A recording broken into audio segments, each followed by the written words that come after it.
Allez, analyse rapide du Bitcoin en une semaine, donc toujours sur une base long terme. On est vraiment en train de reprendre du poil de la bête comme la semaine dernière. Ça continue sur une base plus rapide en journalier. Voilà.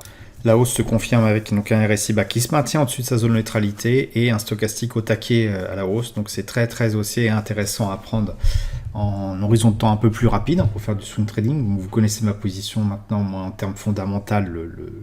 Le Bitcoin, je vais laisser tomber. Je regarde juste de loin parce que c'est intéressant au niveau de l'analyse technique. Mais en termes de trading pur, je me méfie vraiment de la régularisation, enfin de la réglementation qui peut sortir à tout moment sur cette crypto-monnaie, cette techno-là.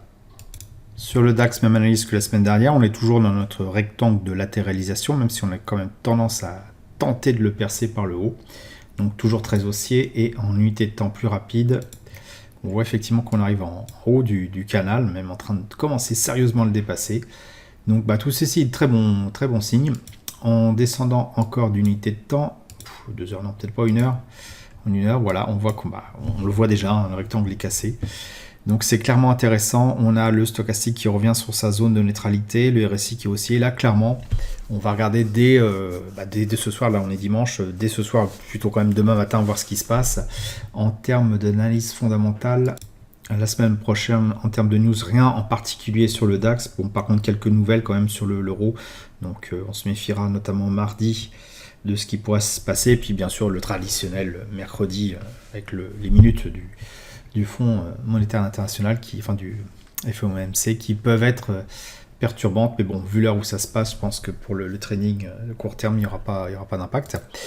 Donc très très bon signe, très très bonne nouvelle pour le DAX qui reprend du poil de la bête, enfin, qui continue sur sa lancée en tout cas, après une congestion qui a duré quand même presque, on peut regarder vite fait, mais voilà, depuis le mois d'avril, donc ça fait quand même quelques mois. Alors l'euro-dollar, c'est un peu chargé comme graphique, voilà. L'euro-dollar, lui, il est en train de rebondir sur le bas de son rectangle de latéralisation, donc intéressant potentiellement à prendre à la hausse, même si on peut dire que le RSI est en dessous de sa zone de neutralité, dans mesure où on est potentiellement dans un range quand même. Le stochastique en tout cas le confirme, ça peut être intéressant pour une bonne reprise de match, en tout cas en termes l'euro par rapport au dollar, sur une unité de temps plus rapide. Donc on voit voilà tant que ce range, il était clairement ici, le RSI au-dessus, en dessous, au-dessus, en dessous, stochastique au-dessus, en dessous, bon, petit boui là, au-dessus, en dessous, ce qui caractérise vraiment ce range qu'on voit apparaître là, ce qu'il faut vraiment pour qu'on soit sûr qu'on en sorte. Soit on attend que le stochastique revienne à sa zone de neutralité et tendance à casser même ce niveau central, ce qui vraiment sera un signal intéressant, c'est d'avoir ça, quoi.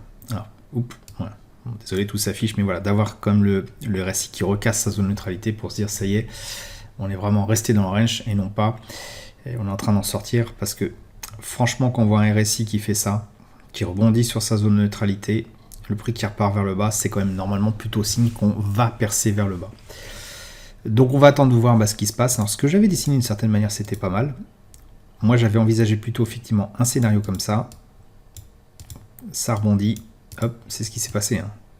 Ça rebondit, hop, ça revient là, et soit ça recasse en bas, auquel cas l'euro continue de se casser la figure, soit ça peut potentiellement repartir en haut, auquel cas on reste dans ce range là, et on pourra chercher des trades dans une unité de temps un peu plus rapide à l'achat. Le SP500, quant à lui, continue sa satellisation, toujours haussier, très haussier.